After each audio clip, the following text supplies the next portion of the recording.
Good morning all. ఇటీవల కాలంలో cyber frauds అనేది ఎక్కువగా నమోదవుతున్నాయి. దీంట్లో మనం నివారణ ఒకసారి పోయిన తర్వాత డిటెక్షన్ రికవరీ అనేది కొంచెం కష్టంతో కూడిన వ్యవహారం. ఎందుకంటే వాళ్ళు ఎక్కడెక్కడనో రిమోట్ విలేజ్ నుంచి అదర్ కంట్రీస్ నుంచి కూడా ఆపరేట్ చేసే అవకాశం ఉంది. కాబట్టి దీని పరిష్కార మార్గం నివారణ మార్గం. సో సైబర్ ఫ్రాడ్ జరగడానికి రెండు ముఖ్య కారణాలు ఉంటుంది. ఒకటి మనం ఆశపడటం, రెండు అమాయకత్వం. సో ఆశపడటం అనేది మనకి ఒక OLX ఎగ్జాంపుల్ తీసుకుంటే, ఒక కారు మనకి ₹1,00,000 కారు 50,000కి వస్తుందని చెప్పగానే దాన్ని మంచి చెడు ఆలోచించుకోకుండా మనం ఇమీడియట్గా పేమెంట్ చేసేస్తాము. లేదంటే ఒక లింక్ చేస్తాం, ఆ లింక్లో డీటెయిల్స్ పెట్టమని చెప్పగానే మనం ఆ లింక్స్ చేయడం జరుగుతుంది. కాబట్టి అనాథరైజ్ లింక్స్ ఏది కూడా మీరు ఆశపడి డబ్బులు తక్కువగా వస్తుందని చెప్పేసి వెరిఫికేషన్ లేకుండా వాళ్ళు ఇచ్చిన లింక్స్లో మీరు కంగారు పడి ఎటువంటి అనాథ లింక్స్ డౌన్లోడ్ చేసుకోవద్దని చెప్పేసి మీకు అందరికీ తెలియజేస్తున్నాను. దాంతోపాటు ఎటువంటి ఓటీపీస్ కూడా, ఎందుకంటే అనాథ లింక్స్ షేర్ చేసుకుంటేనేమో మీ యొక్క ఫోన్ కానీ మీ యొక్క ల్యాప్టాప్ కానీ వాళ్ళకి మిర్రరింగ్ అవుతుంది. కాబట్టి అది జరగకుండా ఉండాలంటే మీరు అనాథ లింక్స్ ఏది క్లిక్ చేసుకోవద్దు.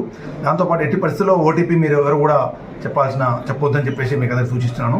దీంతోపాటు ఇటీవల కాలంలో ఇన్వెస్ట్మెంట్ ఫ్రాడ్స్, ఇంటి దగ్గర కూర్చొని చాలా మంది అమాయకుల్ని ఆసరా చేసుకుని జాబ్ ఉంది, ఇంటికాడ కూర్చొని జాబ్ చేయొచ్చు అని చెప్పేసి ముందు ముగ్గులో దింపేసి, ఆ తర్వాత టాస్క్లు అని చెప్పేసి ₹1000 పెడితే 1500 వస్తాయని చెప్పేసి వితిన్ 1 అవర్లో వస్తున్నాయి. కాబట్టి ఫస్ట్ 1000-1500 అట్లా 2-3 వేలు ఇచ్చిన తర్వాత మనం ఆశపడి దాన్ని ₹50,000 ₹1,00,000 పెట్టేసిన తర్వాత అది రాకుండా మీకు ఒక దాంట్లో లింక్లో చూపిస్తుంది, మీకు ఫేక్ యాప్లో మీ అమౌంట్ క్రెడిట్ అయినట్టుగా. కానీ తీరా చూస్తే మీ అకౌంట్ డబ్బులు ఉండవు. కాబట్టి అట్లా ఎవరు కూడా ఇన్వెస్ట్మెంట్ ఫ్రాడ్స్ విషయంలో కూడా కంగారు పడి చేసుకోవద్దని చెప్పేసి తెలియజేస్తాను. దాంతోపాటు ఎవరు కూడా ఇటీవల కాలంలో ముఖ్యమైన ఆఫెన్స్ ఏంటంటే తమ్ము క్లోనింగ్ అనేది ఎక్కువగా జరుగుతుంది ఇది కూడా. సో మీరు ఎక్కడ పోయినా అక్కడ మన తమ్ముని విచ్చలవిడిగా ఇస్తున్నాము. ఆథరైజ్డ్ సెంటర్లో తప్ప ఎక్కడ కూడా తమ్ముని మీరు ఇవ్వద్దని చెప్పి తెలియజేస్తాను.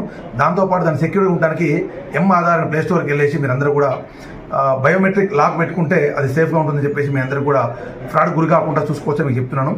దాంతోపాటు ఇటీవల కాలంలో ఈ కరెంట్ బిల్ ఫ్రాడ్స్ కూడా, ఇంటిలో కూర్చుంటే మనం కరెంట్ బిల్ అర్జెంట్ కట్టకపోతే ఇమీడియట్ కట్ అవుతుందని చెప్పేసి భయభ్రాంతికి గురి చేస్తే అందరూ కంగారు పడి లింక్ ఓపెన్ చేస్తున్నారు, మళ్ళీ సేమ్ ఫ్రాడ్ జరుగుతుంది.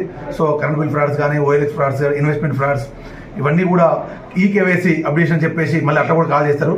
సో ఇటు రకరకాల ఫ్రాడ్స్ ఉన్నాయి. కాబట్టి మీరు అందరూ కూడా కంగారు పడి అనాథ పరిస్థితి వచ్చిన కాల్స్ని ఆన్సర్ చేయొద్దని చెప్పేసి, అనాథ పరిస్థితి ఇచ్చిన ఏ లింక్ను కూడా క్లిక్ చేయొద్దని చెప్పేసి మీ అందరికీ సూచిస్తున్నాను. ఏమాత్రం అనుమానం ఉన్నా కానీ ఇమీడియట్గా 1930 సైబర్ పోర్టల్కి ఇమీడియట్గా కాల్ చేసి మీరు ఇంటికాడ కూర్చొని ఫిర్యాదు నమోదు చేయొచ్చు. ఆ ఇంటికాడ కూర్చొని 1930 ద్వారా ఇమీడియట్గా ఫిర్యాదు చేయాలని చెప్పేసి మీ అందరికీ సూచిస్తున్నాను. మరొకసారి హెచ్చరిస్తున్నాను, సైబర్ ఫ్రాడ్స్కి మీకు నివారణ మార్గం. కాబట్టి అందరూ కూడా తగు జాగ్రత్తలు తీసుకోవాల్సిందిగా సూచిస్తున్నాను.